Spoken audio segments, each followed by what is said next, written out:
begin.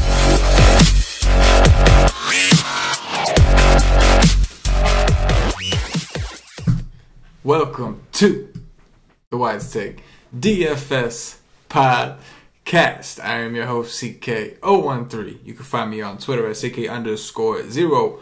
And I'm joined once again by my basketball buddy, Mr. CashinDFS, NBA DFS, GPP expert over at wisetake.com. You can find him on Twitter at CashinDFS. Cashin, this is take 4. How are we doing now?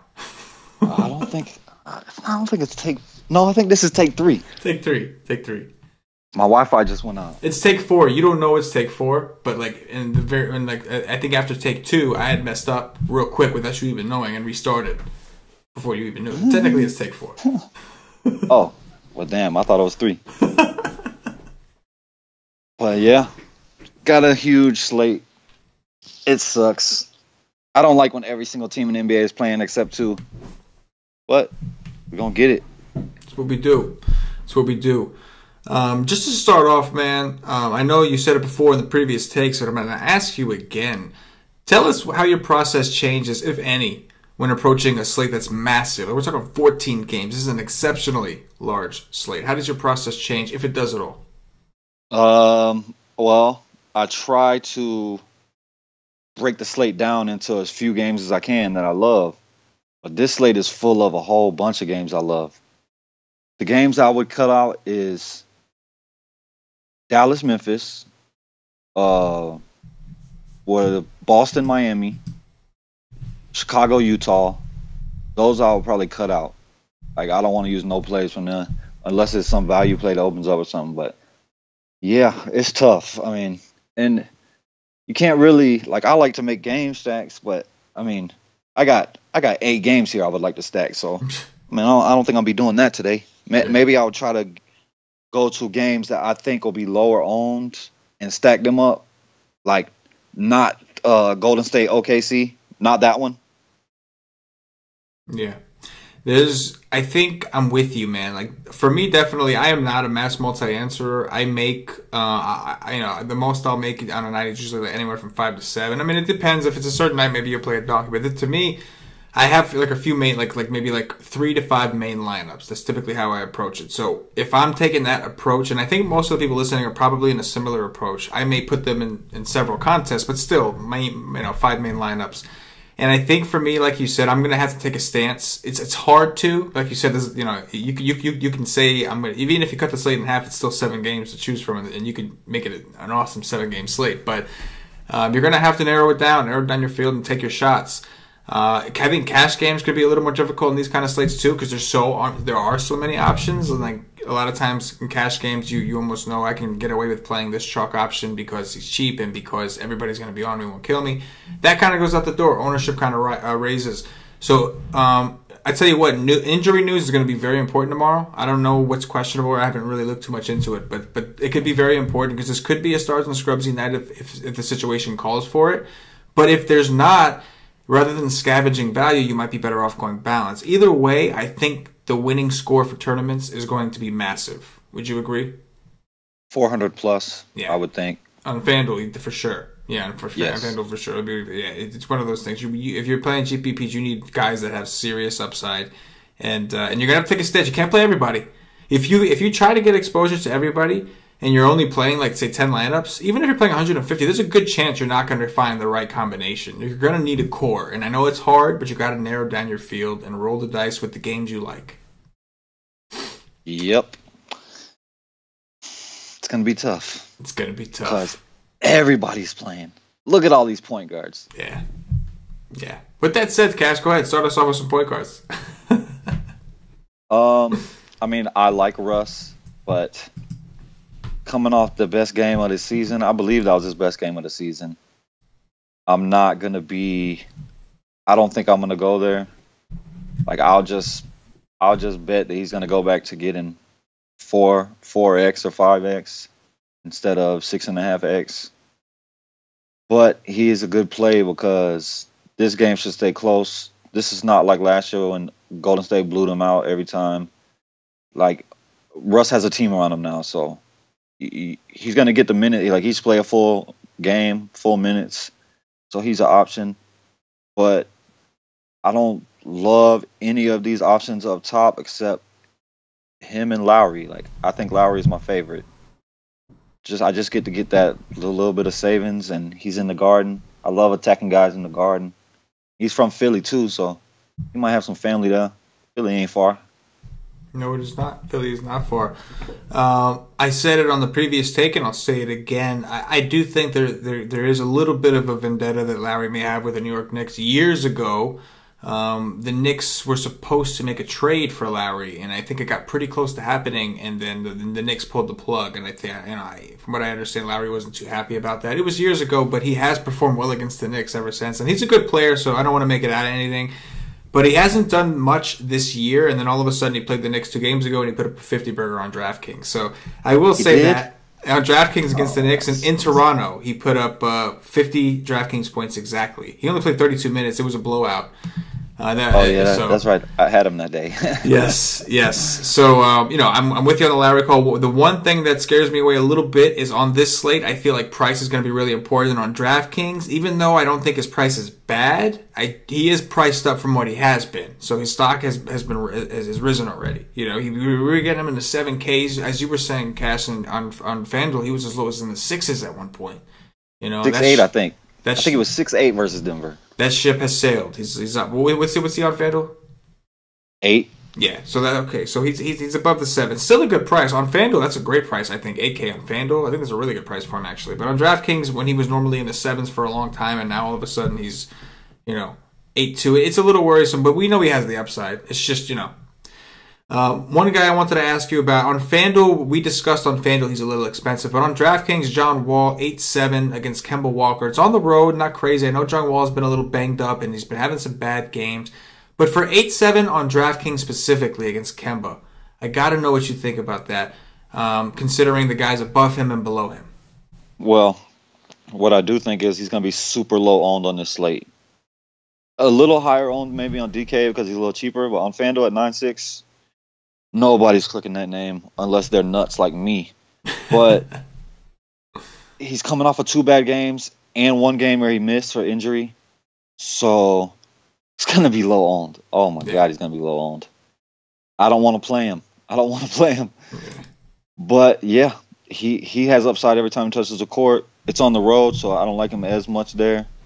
But, yeah, man, if you want a low owned play that could go out and get you 55, 60. He can do it. Yeah, no, I totally agree. And, you don't see John Wall under 9 very often on either side. And, 8-7 is a decent price. One other guy I wanted to ask you about, I just wanted your thoughts. It is a pace-up spot for him, but what are your thoughts on Dame? He's 9-1 on DraftKings, not sure what his price is on FanDuel. He's on the road at $9,000. So, usually I don't play him. If it was a shorter slate, maybe, but 14 games? No way. I'll pass. I'm with that. I like that logic there. And the last guy I'm going to ask you about before we go to Value Town, you said it on the previous take, and I liked your points, but I'd like you to repeat it for the nation. Chris Paul, he's 7-5 on DraftKings. He's home against Denver. He's been playing limited minutes, but he's still been producing. I think he might be at a price where what he's given us in the past isn't cutting it anymore. We're going to need that run. What are your thoughts on Chris Paul on a 14-game slate? I think that he's priced as if he's playing a full allotment of minutes, and he's not. His cap right now is 24. It might go up a couple of minutes tomorrow. It might go to 26, 27. But on DK, he's playable at that price because he can go out and get you 35. He gets you what you need. I mean, maybe he can get to 40, but on FanDuel at 8.5, there's no way because I'm looking for close to 50, and he just can't get that in 24 minutes. Even if he has the best game, he can't get there. Right. Even if he hits it's 6x for you, it's like you might need more than that tonight. So it's like, you know what I mean? I like the call. On a shorter slate, sure, we can consider it, at least on DraftKings where he's 7-5. But on this big of a slate, it's tough to pull the trigger on him knowing his ceiling is capped. All right, so let's stop messing around. We got to talk about the play of the day, Cash. You know who the play of the day is on point guard? Who that is? If you saw his name and matchup, you know who it is, a point guard. You know who it is. We talked about him in the staff chat, man. We talked about him. Eric Bledsoe visiting Phoenix. The play of the day. We got to talk about that. Tell me what you think here, man. Oladipo. We were all on Oladipo. The nation was huge on Oladipo, and he was a slate breaker. Pat on the back for the nation. He was in every stream, every cheat sheet, every article. Everybody was on Oladipo that day. The nation made money. Every one of my lineups. Everyone, 100% all in Oladipo. So we're gonna brag a little bit, but now talk to me about Mr. Bledsoe. He's 6. What is he? I think he's 6'5" on DraftKings, man. 6'4" on FanDuel. I mean, he's a great play, of course. So is Monroe. I mean, both of them, but his great plays. They're going against, like I said. But I think Chandler might be back though. Just a heads up on Monroe. He might play. What you mean, Chandler? Tyson Chandler. Oh, Tyson Chandler. Yeah, man, you forgot about him, right? He's gonna come out. He's gonna come out with his cane. Yeah, hey, man, put Monroe on the court. Like I want you to put Monroe on the court for 48 minutes. It's gonna make it a question. That's all I'm saying. It's gonna make it a question. Yeah, no. I mean, I feel you, but I don't care. I'm going there. Like I said, Oladipo is real revenge. Like he has hatred in his heart for Orlando. He never wanted us to leave Orlando, and he damn sure didn't want to leave Orlando to go stand in a corner and watch Russ go off on a nightly basis. Russ doing historic things while this man stand over in the corner. But yeah, it was revenge. Like he wanted to come in and kill. Eric Bledsoe, trust me, he was the best player on Phoenix. He's the best player on Phoenix, and they just put him out like scraps. You know what I'm saying? Like he wants to kill them, and Monroe the same way. He wants to kill them. But yeah, hell yeah, it's in Phoenix all day. Love it. I expect him to be uber chalk. Yes. So if you want to make a couple lineups fading him, I'm down. Like you do it, but I love the play. It is one marvelous play. Just to make it clear, he's not going to be sneaky, guys. Like people know he's cheap. People know he used to play for Phoenix. Revenge is not no sneaky tactic. Oladipo went under a lot of people's radar. I don't know how last week. He was not nearly as popular as he should have been. He was not. He should have. I don't know how. I thought he was going to be crazy high owned. I didn't care because in the NBA you can play good chalk. I don't really see a scenario where, unless I mean, maybe Bledsoe gets hurt, knock on wood, or something like that. But I don't really see another scenario where Bledsoe doesn't just go out there and just mash. Like I mean, he's got Mike James, Ulyss, he's the player of the day. And let me ask you a question, guys. Say you were making 10 lineups. I know you might not even make 10 lineups, but if you were making 10 lineups, how many lineups would you play without Bledsoe? Just on your first initial thought. Obviously, you got to research some of that stuff tomorrow, but I just want to know. I'm with you. He's going to be popular enough that you if you're doing multiple lineups, you want to have maybe one or two fading him. But out of 10, how many? Just keep the math easy. I mean, he would be an overweight play for me, so I would go overweight on the field. So I'd probably go he'd probably be in 5 or 6 of the 10. So I go 50-60%, which that'll be overweight. Like he's gonna be popular, but he ain't gonna be no 50%. Right. Not on a 14 game slate. Yeah, so he'll be an overweight play for me for sure. I agree. I'm going overweight on that guy. I think knowing he's going to be chalky, it's okay because it's a 14 game slate, so he still won't be as chalky as he probably should be, just because there's so many options. Exactly, but that was the difference for the Oladipo slate. That wasn't a huge slate, and I seen 16%. I started doing cartwheels. Yeah. Like, I just knew, unless he got hurt, this was going down. Yeah. I wasn't expecting, he almost put up 80. I wasn't expecting that, but I was expecting 50 plus. Yeah. Yeah, he delivered 100%. All right, there's 2 more guys I want to ask you about before we get to Value Town Cash. The first one, it's a little bit of a shame kind of thing. Your boy Elf burned me yet again. I tried to warn you. Again, your boy Elf killed me, man. Must win my you-know-what. He did not play like it was a must-win game. Not him. Some of the other guys did. Vooch got a bad knee, and he still went out there and tried. Elf, what is going on with the Elf, man? The Elf is on the shelf. He's still on the shelf. He's got a matchup on the road against Minnesota. It's a little bit of a pace-down spot, of course. Well, it is a pace-down spot, but he does draw a matchup with Jeff Teague. He's 6'2" on DraftKings. Do we keep the Elf on the shelf? They're not lowering that price. I mean, yes. I would say yes. I liked him a little bit on Friday, but I didn't play him. Yes, keep him on the shelf, or yes, play him? Yes. No. I would say a big no to that. Keep him on the shelf. Okay. Yes. Right. I mean, he is a slate breaker though, so yeah. No, he is. Don't be mad at me if the man goes for 60 because he could do that. He can do that. this kid is a slate breaker, but he can also go for that 20 for you. Yeah, or 17. I think he got me 18 DraftKings points the other day. I did well because Oladipo bailed me out, but All right, here's the other guy I want to ask you about. This is a price thing. I know this is a guy that you know how I feel about this dude this year. Ricky Rubio at home against the Chicago Bulls, who point guards have just destroyed this year. Ricky Rubio is 5'8" on DraftKings. He's another one just like Elf. He's been so bad. But the difference is he doesn't have the upside like Elf. Like his upside is 40. Elf's upside is 60. So, but would you agree that his matchup is slightly better? One, he's at home. Two, it's Chicago. We've seen point guards just destroy Minnesota has been pretty good against point guards. Yeah. I mean, it is Jeff Teague, but as a whole, like they've been good against point guards. But like you could say the same for Boston, even though that's kind of turned around. Like point guards are starting to go off on Boston. Yeah. But yeah, oh man, if I was gonna play one, it would be Elf over Rubio, just because, like I just said, the upside is different. But that's just a guy I can't go to today, and I love Rubio. I love to get Rubio 1%. Which he might be less than that today, but I can't do it. Not even at 5. How much is he on FanDuel? I'm just curious. 6'5". So would you consider it on DraftKings at 5'8"? How many lineups would you have to build to have him in one? Good question, right? I just thought of that. How many lineups would I have to build before I got to Rubio? Probably 30. Okay, fair enough. I understand. It's 14-game slate. You can't really miss a point guard. Let's take it down to value now, Cash. Talk to me about some of the value options that you're looking at first look. You just made me think.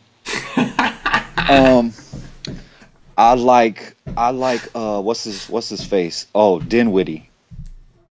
I don't like the price, but that makes 7.6. That's what made me like him. Like never in my life did I ever think I would see Spencer Dinwiddie at 7.6? No, ever. Me either. He's 6'3" on DraftKings. Even 6'3" on Draft. I'm like, what? I'm like the kid. Oh, I would much rather play him on DraftKings at 6'3" though. I'm sure. But I mean, he's going against his own team. He's going against the new Brooklyn. So yeah, what did he do last time against them?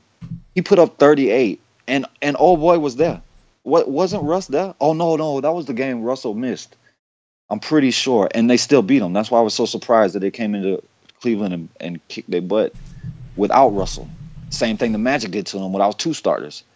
But yeah, I like it because I don't think people are going to go there. I mean, look what he just put up a 50 against Utah. Now he gets to play Cleveland. I just like it because of the price. It's too high. It's too high for that name, at least, not for the production. Yeah. No. You're absolutely right. It's not. The production has been there, 35, 50, 39 DraftKings points. But like you said, the name, it doesn't match up. A lot of people won't want to play him. I get it. DraftKings, much better price.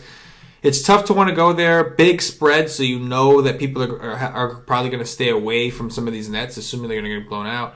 So yeah, man, in a 14-game slate, where ownership isn't really a thing, you can still find a guy that a 1% guy never hurt anybody. You know what I mean? So it's possible. I mean, he won't be. I don't think it'll be 1%. I think people will game stack that game because it's LeBron. If you want to play LeBron, you bring it back with. He's like the only guy like that stands out. I think with upside.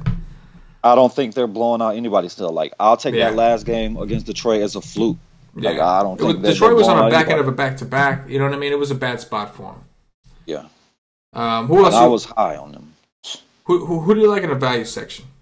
I like Chalmers, even though it's in a game that I don't like, just because, I mean, he's only 5'6" still, and I could do that, but I like Hill over him against Ball and the Lakers. Hill just crushed it for me, so maybe he's popular, but he's been doing well for a while now. I've been playing him a little bit, and I don't like George Hill. I think he's a P, but I've been on him. Rajon Rondo's been killing me. I can't do that against San Antonio, and he's gonna put up 35. I like Mike James as a sneaky option. I mean, I like him over Ulis because he ain't starting, and he has bigger upside to me. I think Ulis is just I don't know. I don't like Ulis. But McConnell goes out the window because Bayless is back. so I don't think I'll be playing that. Love Patty Mills. Went off on Friday when I liked him. I had him on a donkey team. I like that. Against who? Against New Orleans? Yeah, Yep. yeah, yeah. Uh-huh. I like that. What else?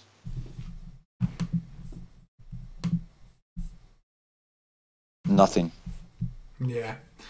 Yeah, unless we get some odd, strange injury news, it is pretty bleak down there. But I'm with you on Patty Mills. He stands out as a significantly better option than the people listed around him. I think he's 45 on DraftKings. He's shown tremendous upside. We just saw what Russell Westbrook did to Rondo in New Orleans. Rondo, one thing about him is he is a terrible defender. I don't mind Rondo in tournaments. Just I know that San Antonio is not the team you wouldn't necessarily target point guards against. But Rondo is an assist type player, and I do think that San Antonio will have a little bit of a mismatch because they don't have Devin anymore. So LMA can only cover one of the Twin Towers. So if the Twin Towers play, I do think there could be a little bit of a mismatch issue. So I think Rondo could get his assists, but I would much rather play Patty Mills on the other side if I had to choose one because Rondo defense is basically non-existent. We saw what Westbrook just did to him. I'm not comparing Mills to Westbrook. Mills is not going to put up 70, obviously. But Rondo's defense, I mean, there's just no defense for Rondo. So I think Mills is definitely in play. I do like he went up to 30 minutes. He didn't play well. I've been on him both games. I mean, I've been on him all 3 games. Not the first one. Yeah, not the first one, but the other 3. Yeah. Yeah. And, I mean, he's a guy I love to play. I love to play that guy. Me too. I do think that whole game got screwed up when Boogie got ejected. Like, it just changed the whole format of the game, I think. It just switched matchups up. And, like, really, like, I asked Paulie, I was like, yo, what's going on? Because I was big on Rondo, and I didn't get a chance to watch the game in the beginning. So I asked Paulie, I'm like, yo, what's going on with Rondo? And then he goes, they're just not making shots when he passes the ball. So I caught the second half of the game. And, like, it was 100% the truth. Every time Rondo would pass the ball to somebody, the shot was missed. Every time. It would require an offensive rebound from AD and a putback or something like that. People just weren't making their shots. And that's the thing about Rondo. He only took 4 shots that game. That's not his thing. Yeah. He does not like to score. You'll see him pass on wide open shots all the time. But that's why I like him. Because he gets you rebounds and assists, which I think are easier for someone to get than actual scoring sometimes, for a guy like him. So, like, I'm with you, man. It's definitely rough. Maybe we get low ownership because he kind of did bust against Westbrook. But, like, you see my point, though. It's like San Antonio, I don't want to take, like, a John Wall against San Antonio. I don't want to take a scoring guy, because their system, they'll collapse. They'll do what they got to do to make sure that but, like, a guy that passes, man, like, with 2 monsters down low, there could be some ways for Rondo to exploit that. And, like you said, the 30 minutes thing, that's nice. Yeah, I like that. But, yeah, Boogie can dominate Powell, and AD can dominate Mr. Magician. The Magician. But yeah, so like Rondo, maybe a deeper right, like a donkey kind of thing. I don't think I tried. I'd much rather play Mills. Mills. Huge tournament. I would much rather play Hill too. That's just a huge tournament thing. Correct. Yes. All right. Let's move it on over to shooting guard. Cash, talk to me about shooting guard. James freaking Harden. Like I built a couple teams tonight, and I had James Harden nowhere, and that was on the 4-game slate. James Harden is gonna be low on today. I made 3 teams, and I was like, I have no James Harden. I didn't even think about clicking James Harden, so I changed one of those teams to put James Harden in. So yeah, with all these, with KD and Russ, everybody wants to go there in this revenge spot. I think James Harden will be low on tomorrow at 11-6. So if you want a guy low owned that legitimately has the highest ceiling of the entire slate, he could go out and outscore everybody on this slate. At low ownership, you put him on a team because it's a great matchup and at home. So I love that play. That's kind of play for me. Anytime I can get a guy that could have the highest point total of the night at low ownership, I'm cool, man. I'm down with that every single time. I'm not saying I have a lot, but I will have 1 or 2. Believe that. What else up here? A big no on Tyreek Evans. He's still way up there. I can't play that guy at that price. I don't like DeRozan really. But DeRozan he's an option though, but he has to go out and get you 40 points. to pay off that price because he don't do nothing else. Yeah, 40 actual points. Yeah. 40 real life points. Putting it in the basket. Love Chris Middleton. I love this game. I love this Milwaukee Phoenix game. I love it. I love Chris Middleton. I don't want Mitchell at $7,000. And CJ McCollum I like too. Those are my options up towards the top, 7,000 and above. Yeah, I like CJ McCollum on the road, only $7,000. Yeah, JJ Redick. I like it, man. I do. I think attacking Philly at shooting guard is something that you could do, and especially because like the knock against Damian Lillard, of course, is they could always decide to put Simmons on him. Like they could always decide to just say, "Hey, man, stand in front of him. Don't let him drive anymore." You know, so if that happens, and I think they're going to lean on McCollum. I don't think they'll put Simmons on McCollum. You know what I mean? Because they don't want to leave Dame exposed like that. So I'm with you, man. I think this could be more of a Beal game. It's cheaper. You're still getting exposure. It's a pace-up spot. What do you think? What the hell are the Blazers going to do with this new Philly starting lineup? Oh, man. What are they going to do? They're going to put Dame on Simmons? Oh, my God. I'll go all in on Simmons if that's the case. I don't know how they're going to guard him. What are they going to do? I don't know. So you're going to have Embiid on Nurkic. You're going to have Ed Davis or Vonleh on You got Sarge. Mo Harkless on Covington. Right. Yeah, Vonleh on Sarek. Oh, Nurkic getting his ass handed to him by Embiid. Redick on McCollum. And then you got Dame on Simmons. My goodness gracious. I wonder if they're trying to put McCollum on Simmons instead. Good luck with that. That's it. Yeah. No. Wow. Okay. I like Simmons. Yeah. We can just say that right now. We can say that because we talked about point guards, and on DraftKings he's point guard eligible. But yeah, this could be a smash spot. The only knock against Simmons to me is Portland is playing at a super slow pace this year. If you look at a lot of their games, scores have been there's been scores where like a lot of the teams are under 100 points. They've just been playing ridiculously slow. That's the only my only hesitation with Philly guys, because they're all priced up. Simmons is 9.5, like they're priced, and don't get me wrong, they've earned that price tag. But those were exceptional spots. This is just a game against Portland. With Simmons, it doesn't bother me as much because he's a guy that does everything. He get assists, he get rebounds, he get points. So the pace doesn't take me off of him as much as of a Covington or a JJ Redick. Right. No, not even Embiid because they're the he's first just two going to guys dominate. Right. So basically, the first two options are all right, but anybody after that, the pace bothers you. A guy in a slow-paced game that does everything, I'm cool with. I mean, it's not like he's playing Phoenix, then I'll be way higher, but I'm not going to be way off of him because he just does everything out there. That makes sense. I got you. I like the call with Harden too. I agree with all the studs playing today and a lot of attention going to that Golden State Oklahoma City game. We could find Harden kind of slip under the radar, especially Chris Paul's back. People are looking for an excuse not to play the guy, but his price has come down a little bit.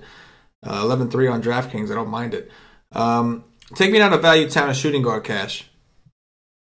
Barton, Harris against Houston. I like both of them. Like him even more if Chandler is announced out, which I think he plays.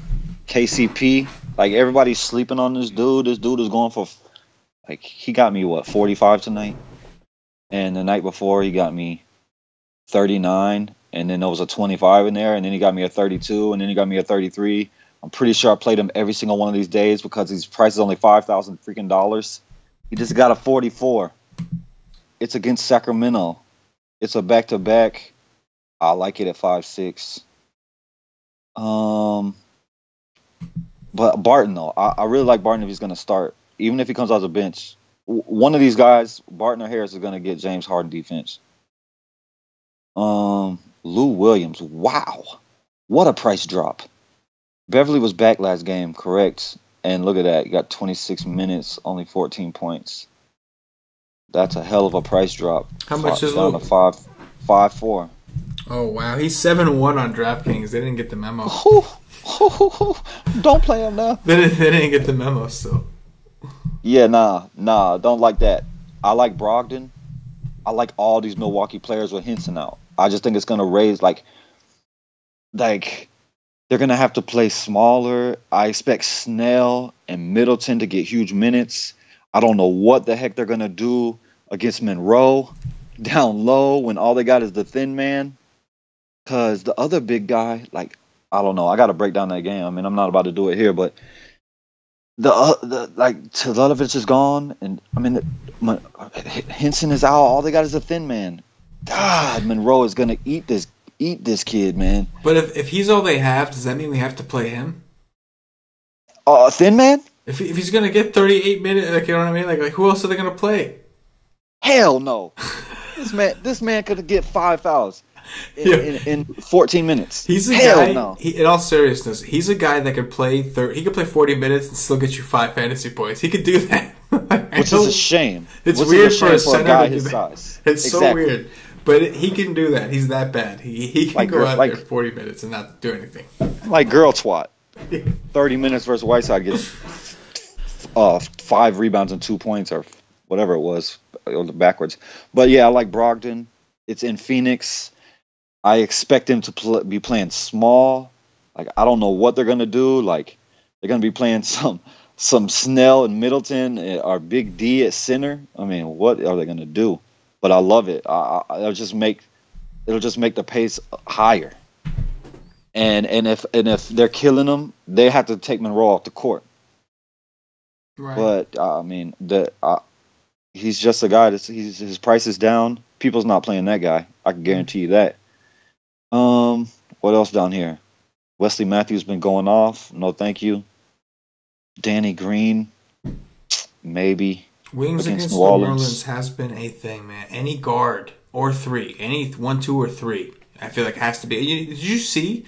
They pulled Cunningham, their best defender, and they started Etuan Moore. That's why Paul George went bananas. Yeah, no, it pissed me off because I didn't even jump on George much. Yeah. Well, I mean, they announced it kind of late, and I know Paulie got some exposure. He had Westbrook and George in one lineup. That was like 120 some points right there. You know what I mean? But I seen it though. Like I seen the news. Like I seen oh, Moore's gonna start. Yeah. But yeah, I didn't do it. I didn't go over there. Yeah. But I like Danny Green. I don't love it, but it's all right. Yeah, he's been playing well. This is a good matchup, but I agree. We've seen pretty low floors. We've seen him do nothing. Another guy, we've seen him go out there for 30 minutes and do nothing. So, and I don't want Etuan Moore against his defense. No. J.R. Smith, he's an option, even though he went out and got 12 last game. Yeah. Shump is out, so and he's at home. He's at home, so maybe his shot's a little bit better. He's at home. If the game is close, he could play close to 40 minutes. Yeah. Kyle Korver as well. Shump is out. So he's an option. Wow, Bellinelli's price is way down. What? Well, I think it's kind of crowded again over there between Lamb and Chris Batum. No. He's on Atlanta. Oh yeah, that's right. I'm thinking of last year.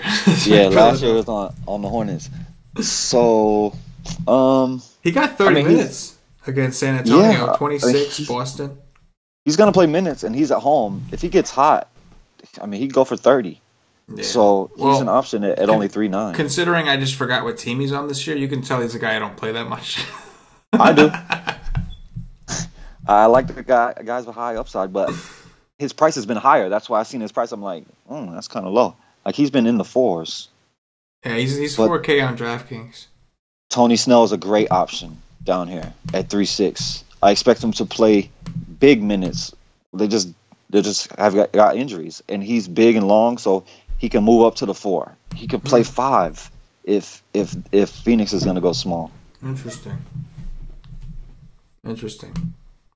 Let's move it over to small forwards, Cash. Talk to me about Big D, about LeBron, Durant, revenge. What's going on here? Love Big D. Love this game. I love LeBron too, but I don't. It's a very tough call for me right now. Who I like more? I think the last show I said I like Big D if Wall plays, and I went on Big D and I didn't play LeBron, but it was a blowout, so that's why LeBron didn't get what he needed. I mean, they were winning by like 50 points, but everybody's going to KD, and I will have one team with KD just in case, but I want Big D. I don't want KD. I want Big D. Get Big D at lower ownership than KD. Way more upside. Way more upside. So yeah, give me Big D all day. I love it. Giannis Antetokounmpo, for those of you who don't know who Big D is. KD is obvious. Big D is Giannis. That's what the nation calls Giannis. Who else? Jimmy Butler. Get the aggressive Jimmy Butler coming off of a terrible game. Pace up spot. I like it against Orlando. Orlando blows. Yeah. There's nobody on Orlando that can cover him. I mean, maybe Simmons, but Simmons don't play enough minutes. Yeah, well, he got to make a decision. You got Wiggins on the team too, so it's you got to choose. It's like T.J. Warren, he's an option in that game. Jaylen Brown's been balling, but no thank you against Miami at that price. No, that's it for above 6,000. I mean, Ingram's okay. He's coming off a back-to-back though. Yeah, that's true. Yeah, I'm with you, man. At the top tier, I think LeBron and Durant, in my opinion, will be two of the popular options. I agree that Durant's going to be a guy a lot of people go to, especially because he's cheaper than LeBron and Giannis both, and the revenge by narrative. A lot. Yeah, by a lot. I'm assuming on both sides. On DraftKings, he's $1,400 cheaper than LeBron. On FanDuel, he's 2,022. Wow, yeah, he's gonna be the guy that people go to. So I think this could be a spot where you can find Giannis at low ownership. And listen, the Giannis might have to play 5 a little bit. He will. This is a phenomenal spot for him. This spot just got even better, man. And now you have Bledsoe potentially assisting him, in the process and running a fast-paced game and doing, this is, that could be a game that you want. That's probably a game you want some exposure to for sure when you're narrowing down your game fields. That's probably just a situation there that we. Come on, boy. Come here, boy. Yeah, go ahead. No, that's pretty much it. Move on with. Yeah, no, we're not supposed to tell these. We're not supposed to tell them for free. Hold on. Definitely, but on FanDuel on DraftKings, when you can play Ben Simmons at that spot, it seems like maybe as a power forward option. I definitely prefer him as a power forward option when you look at these other prices. But there we go. We got Zylan on the show. There you go. It's on the show. Yeah, my son's name is Zylan. I know y'all never heard of it. That's because it's me. There you go. He wanted to come give you some of his wise takes. What are the small forwards you like, man? I went down to T.J. Warren. Oh, we're gonna go down to below 6. To do Ariza for cheap. He's all right. I could play that. I like Wilson Chandler if he's gonna play. Like, I don't know what they're gonna do. Are they gonna move him to the 4? Are they gonna keep him at the 3? Something I want to try to figure out. I know he wants to play at the 4, but I don't know. Like, are they gonna put Fareed in the starting 5 and put him and leave him at 3? Are they gonna move him to 4 and put Hernan Gomez at 3 or Barton at 3? I'm not sure. But Kyle Anderson, I like him. He's been good, man. He's cheap. He's got a low floor, but he's got a high ceiling. Like, he could get 40 in this game, so I like that. What else? Wesley Johnson. Y'all can have all of that. I'm good. PJ Tucker, he's all right too in that game at 4-2. CJ Miles in the Garden at 4 Gs. I don't know. I'm not in love with that.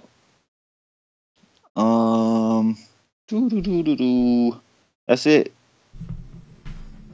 Yeah, man. Hernan Gomez for Denver. Yeah, especially if old dude is going to be out, which I don't think. Yeah, that whole situation is just a mess, man. I really hope he gets some news. I do think Jeff Green is an interesting option to look towards. He hasn't been getting it done lately, but if Rose is out, I still think he's back down to 3.8, where probably he belongs. So on DraftKings, I think he's worth What is he? Let me look at where he is over here. Oh man, he might be even lower. He might be. But yeah, I like him without Rose. Rose. Yeah. Where is he at? I don't even see him. Maybe he's he might be power forward on FanDuel. Oh, that's right. He is. Is he? Yeah, they moved him. He is. They moved him. Yeah. Fair enough. But yeah, man, that Chandler situation is key. Like, I want to know if Chandler's playing the 4. I want it. If Fareed's starting, give me all the Fareed. But I don't know. It just seems like, I mean, because even when Fareed started, he still only played 19 minutes, and like, I'll take that. Don't get me wrong. I've been close to min price. I'll take it 19 minutes of Fareed, no problem.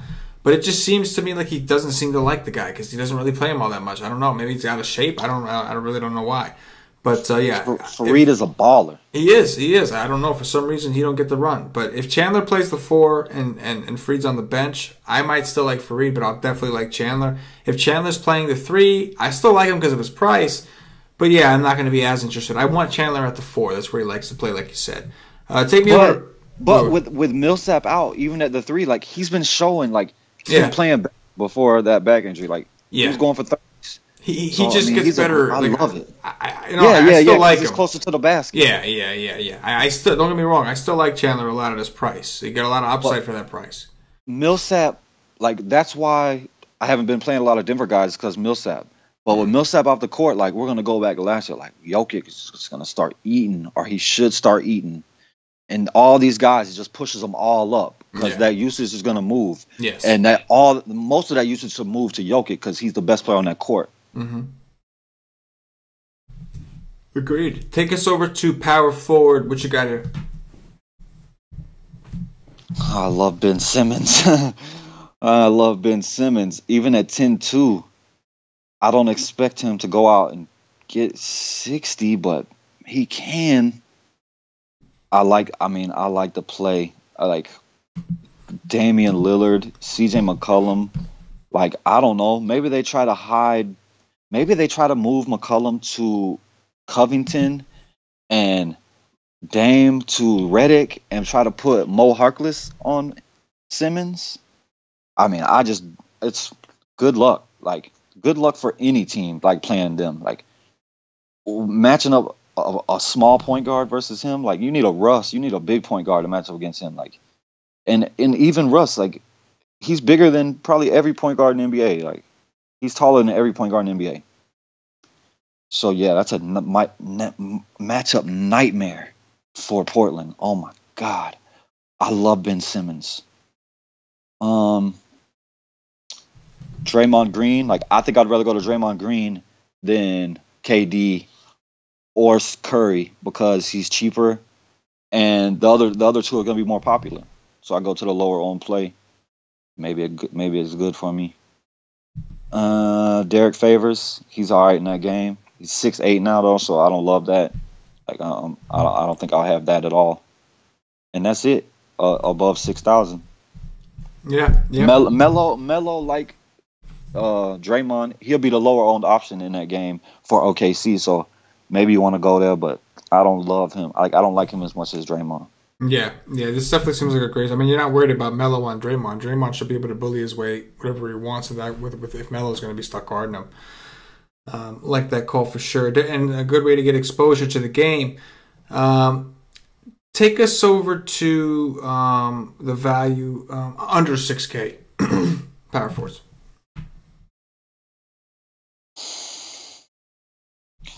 I love Sarek, but I don't like to play Sarek with Embiid playing. It's just the floor is just so low. So, yeah, I don't like it. Julius Randle, maybe he coming off a back-to-back. Taj Gibson, that's another maybe. Like, I don't love none of this. Zebo, I do. I always like Zebo. Yes, love Zebo. He's got 35 point upside. If he got to play more minutes, if he wasn't such an old man, yeah, there's no way he'd be 4-9 on FanDuel. but he is. So we got to work with what we got. He's only going to play probably 25 minutes. If it's really close and he's balling, maybe he gets to 30. But I mean, that's highly unlikely. But he can go for 30 and he can go for 30 in 25 minutes. Yes, and it's the matchup doesn't get any better against Brolo. Yep. It doesn't get any better. Yeah, I like it. What else? Maybe Bobby Portis, but I don't love that. Jay Crowder, I do like at only 4-3. Like, this seems like a Jay Crowder game to me, but it's very low floor. Like, I'm looking for guys with high ceiling, low floors. What I do. So he can go for 30 here. He can go for 8. Marquise Chris, I don't like him as a player, but I do like the $3,900 price. He could go for 40 at 3.9 thousand. So he could also go for 12.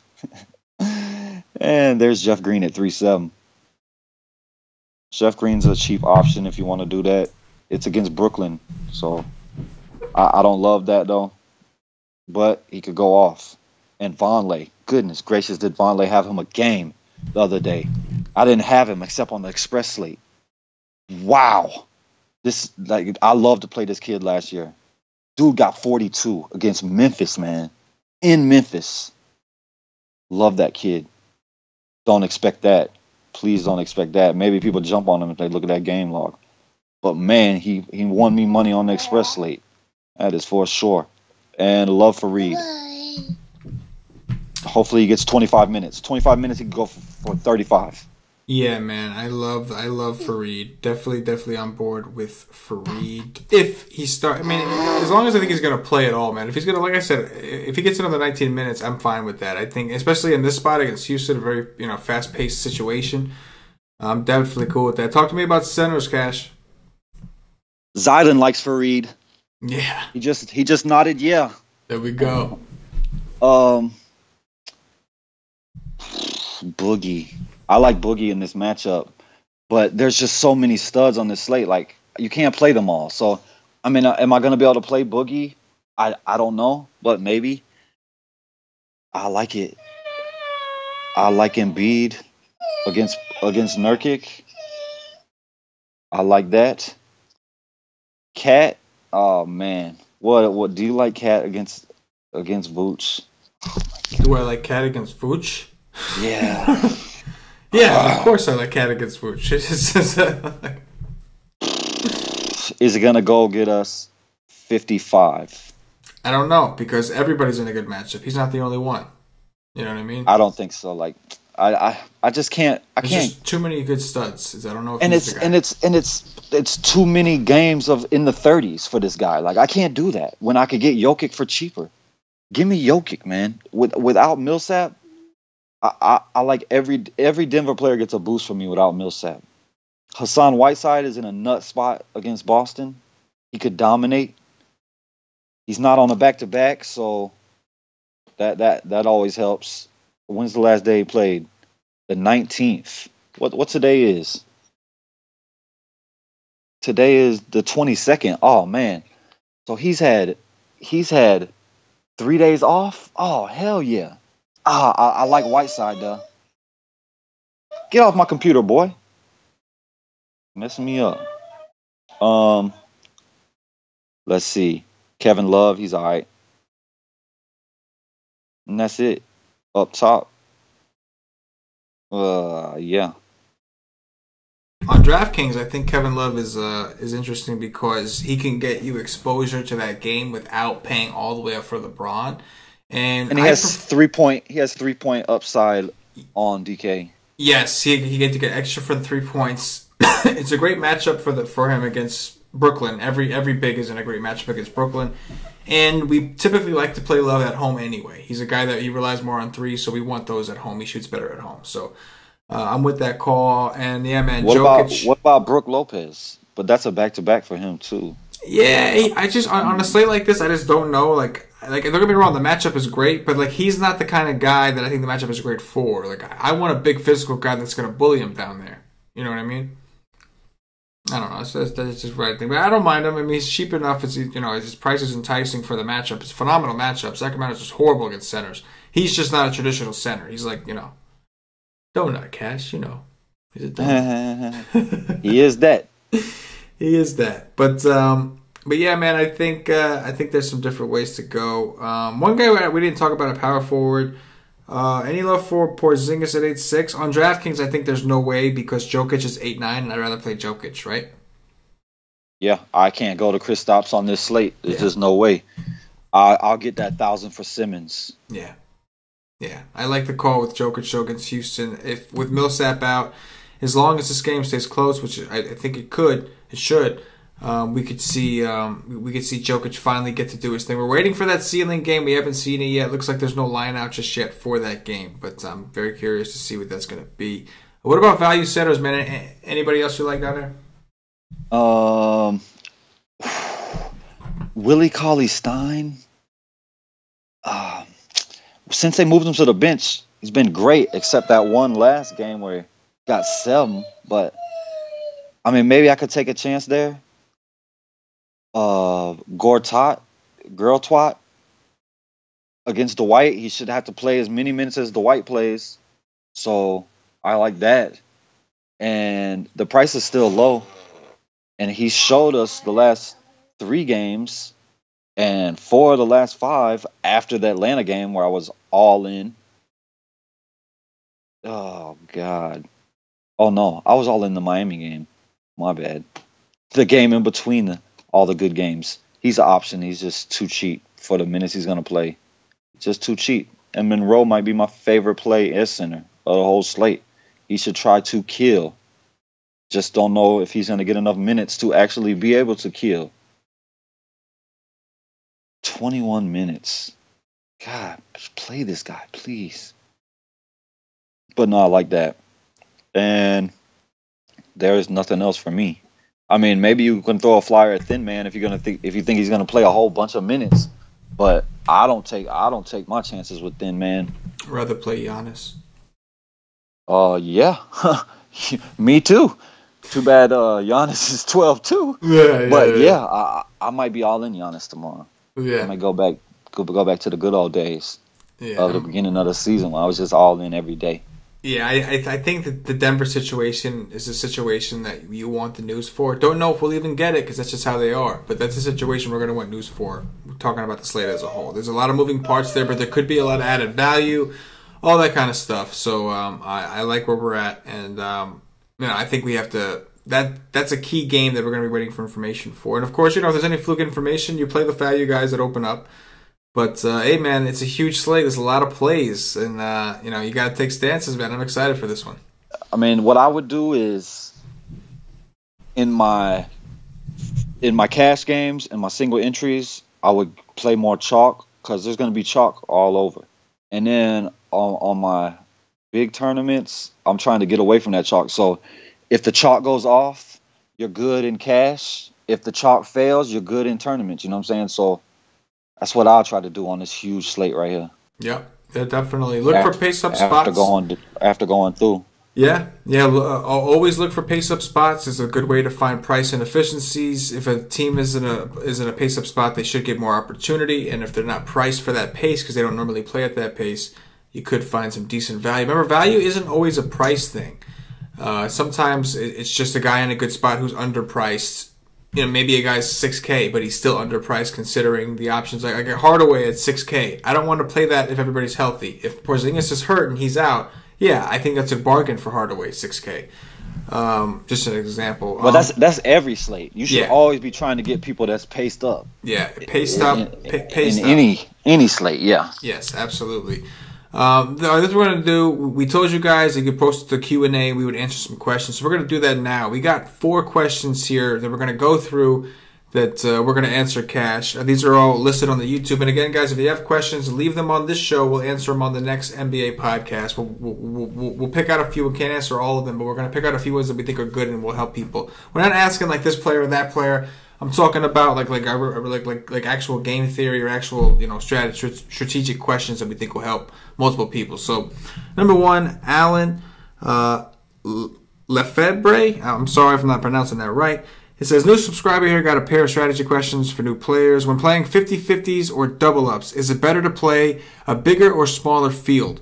Also, how many lineups should you use, and how different should your lineups be from your most confident lineup? So I'm assuming he's talking about specifically cash games here. Cash, you want to go first?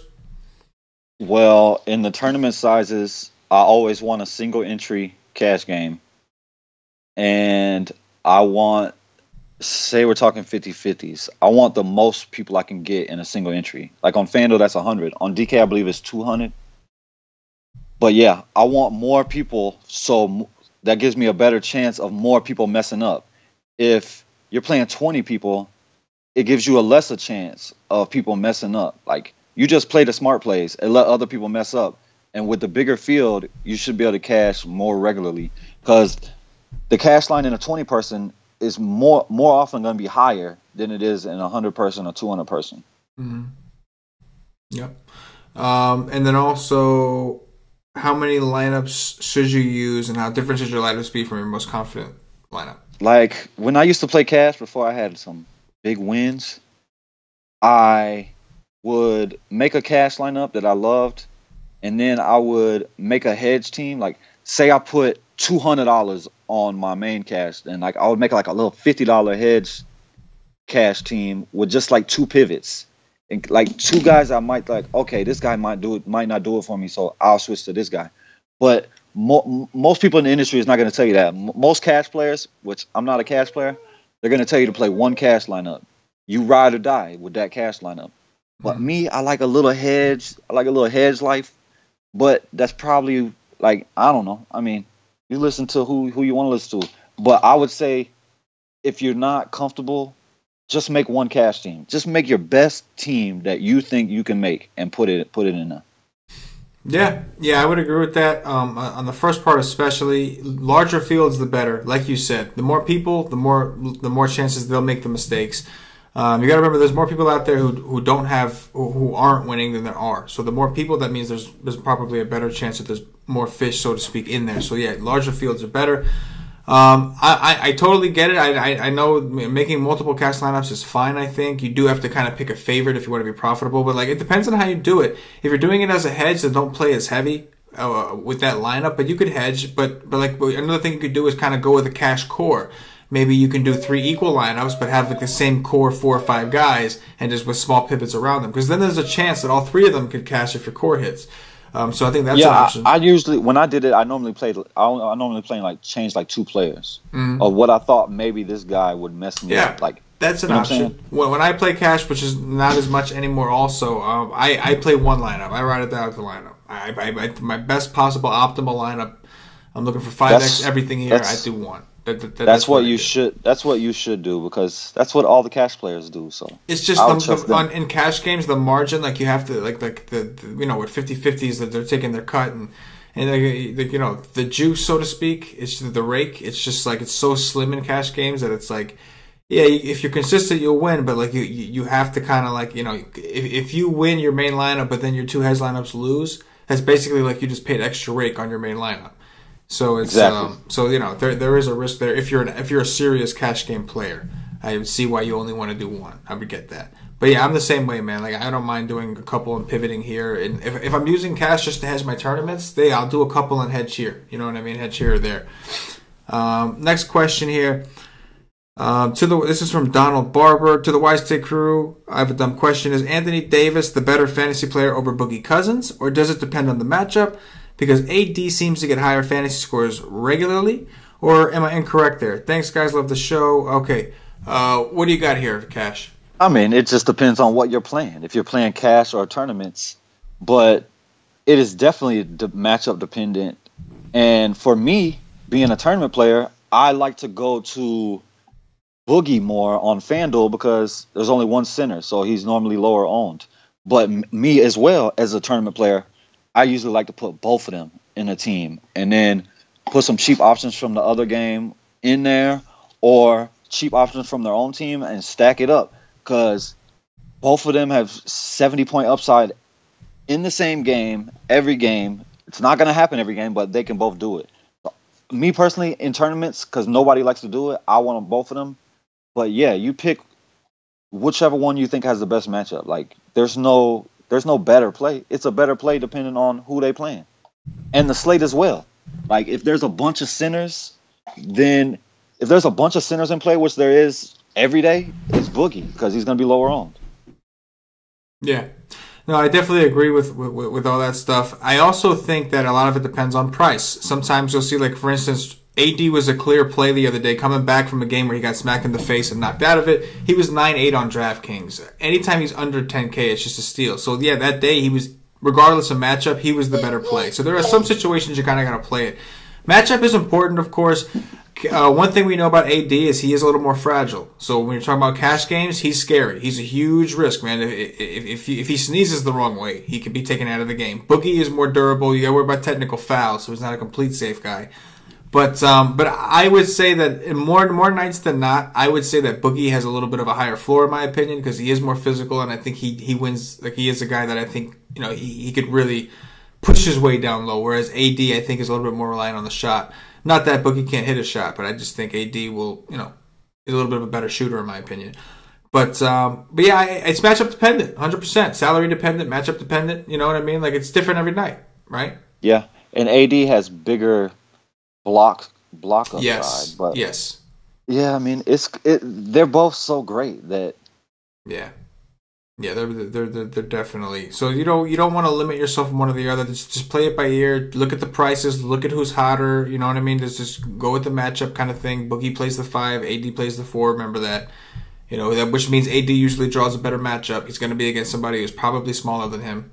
You know what I mean? The best part of them is that they stagger their minutes so much. Like they play so many minutes first of all. So usually one of them is always on the court. Right. All right. Next question. This one is from Marvin Scott. A single entry is more like a cash or tourney build. Single entry GPP. I mean, it's depending on what you want. I mean, it's more of a cash build, but if you want first place in that single entry, it's more of a not cash build. It's more of getting in the highest upside. But yeah, I mean that's. More people's going to tell you it's a cash build, which it is, but not for me. When I play single entry, I want to win first place, just like I want to win first place in every tournament. So, I mean, it's just depending on what you want. Like, do you want to win, or do you want to, you know? I mean, I don't know. I want to win. I'm trying to go nuts. Yeah, I think that if you're playing cash games and you're playing tournaments and you're playing a single entry, then sure, throw your cash game lineup. Because I always say to put your cash game lineup in at least one GPP. Because there are some nights where most people say they make a cash lineup and they throw it in single entries. They just throw it in there. Yeah, that's fine. And you could do that, but like say I don't know how many single entries you playing. Like you playing from $100 down every single entry. I mean, like you playing 2, 5, 10 single entry. Put your cash lineup in half of them, and then make the other half single entries more tournament team, like a more, you know what I'm saying? Yeah. I don't think it matters. Like you can play tournament style or cash. It's just if you're doing GPP lineups and cash lineups, and you know if you're playing in like maybe 2 single entries, make sure one of those single entries has your cash lineup in it. But yeah, I'm with you, man. Like I think just because it's a single entry, you don't have to play your cash. But understand, Marvin, that single entries, it just means that people in the tournaments are going to take less risks. So you don't have to take as many risks because they're not going to. At the same time, you could use that as to your advantage, like Cash is saying. That means that a guy that maybe is going to be 5%, like maybe 8% on a donkey, a huge tournament with 150 entries, he'll only be 1% or 2% or 3%.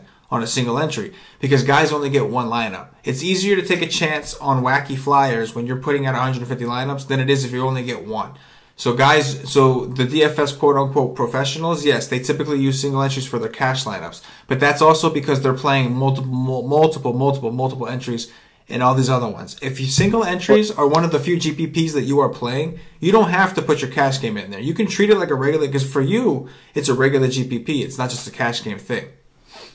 Yeah, and you don't even have to do you don't do no flyer. Like you don't have to do nothing crazy. You just look at the slate. Like today, I said KD is going to be so popular. So you pivot to Big D or whatever, or point guard. Bledsoe is going to be so popular. So if you got Bledsoe in your cash lineup and you're cool with, like, you should be playing way more cash than tournaments. Like, it's 80-20 split, a 90-10 split.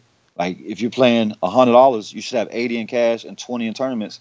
So if you got $80 in cash on Bledsoe, then you could throw some tournaments in with fading the chalk player.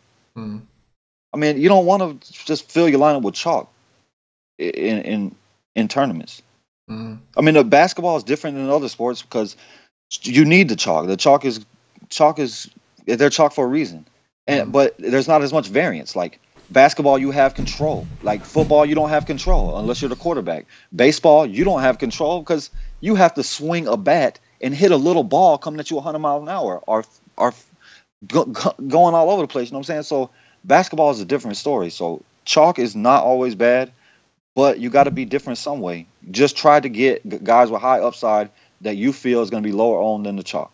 Yeah, but the answer, going back to your question, Marvin, a single entry is more like a cash attorney build. You can do either one. Yes, some people, the pros will put their cash lineup in there because they're in so many different other tournaments with so many other lineups.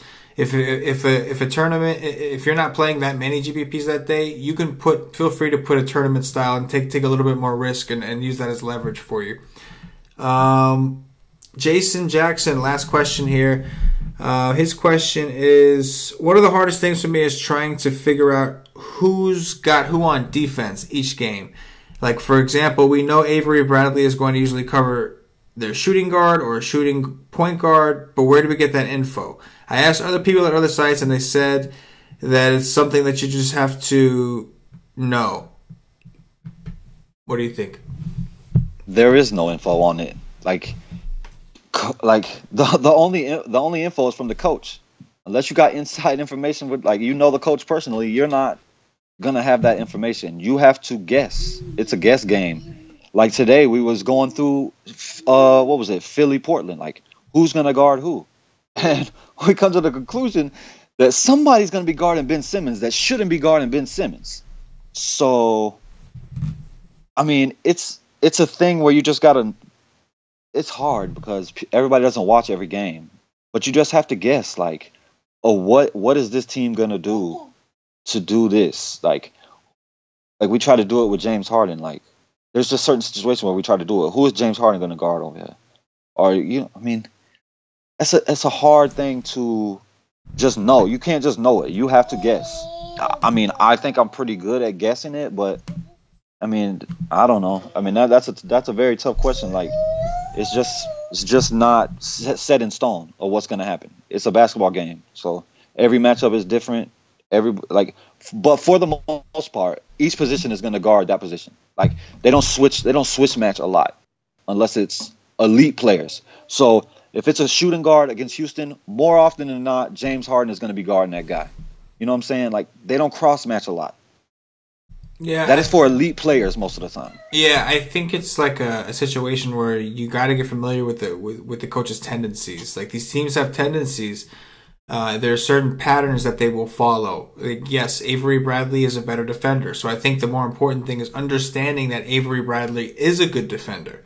And when you understand that, then you apply your logic to take those guesses. You look back, you watch some highlights and try to see on certain plays who was covering who. You know, like, there's things you can do out there to try to pick up on the tendencies, but nothing is guaranteed. Kenneth Faried started with Millsap out last game. You're not guaranteed he's going to start again this game. And so however the coach feels that day, that's what happens. And their game plan going in might be, I want Avery Bradley covering the shooting point guard, but if he's not getting it done, they may switch that game plan up. Or maybe the shooting guard takes over. So it doesn't always work that way. It is a lot of prediction. It's a lot of, like, kind of using basketball knowledge to a degree. But also follow DVP, because DVP includes those tendencies. When you look at a lot of these DVP, it's not actual shooting guards or point guards. It's whatever their FanDuel position or DraftKings position was. If you're using a DraftKings site or a FanDuel site, you're looking at DVP, defense versus position. Look at those rankings, because, like, that means that, like, if shooting guards kill them, it doesn't matter who physically is guarding them. For whatever reason, they can't cover these shooting guards. Maybe it's because they keep putting their best shooting guard defender on the point guard. But whatever it is, it'll expose it a little bit. So use that to your advantage. And like Cash said, you kind of gotta, you don't know. You got to make an educated guess. and you can't watch every game. I get it, but like you said, you got to pick up on these tendencies, and you know, what would you do in that situation? You know, and it's how teams guard a specific position. Like, you'll hear me say I don't like to use point guards against Milwaukee because on pick and rolls they trap the point guard every single time. So more often than not, the point guard's gonna have to pass. Yeah. So yeah, teams guard different positions different ways. Yeah, there are some teams who make a priority of not of protecting the rim. They'll make you shoot. You don't want to take certain guys against rim protectors because they can't actually shoot. They're just good at driving. There's a lot of tendencies you got to pick up on, for sure. But anyway, man, that's it for the Q&A. That was cool. We'll do it again, guys. Leave your questions in the comment section on YouTube, and we will, we'll try to pick a few and answer them, of course. But don't forget, on the Wise Take model, that's what I'm going to say. On the Wise Take model for premium members, we have DVP listed on the model, so that's a good place where you can check if you're wondering what DVP is. It's defense first position. It kind of it tells you how many points that the team is giving up at that position. So you can point out mismatches, etc. Anyway, guys, appreciate you guys watching. If you're watching on YouTube, please click that thumbs up. That like button means a lot to us. If you're listening on Podbean, give us a follow. If you're listening on iTunes, give us some 5-star reviews. Also, don't forget, there's no reason for you guys not to check out our premium stuff. We're giving a free 7-day trial for those of you that haven't checked us out. Go to wisetake.com, sign up for a monthly package. You get the first 7 days free. If you're unsatisfied, you cancel within 7 days. You'll never get charged. So there's no excuse for you not to try us out. Cashin, anything in closing? Nope. Y'all got to see my beautiful 1-year-old son. There you go. So, for CashinDFS, for myself, and the entire Wise Take Nation, as always, good luck. Yes.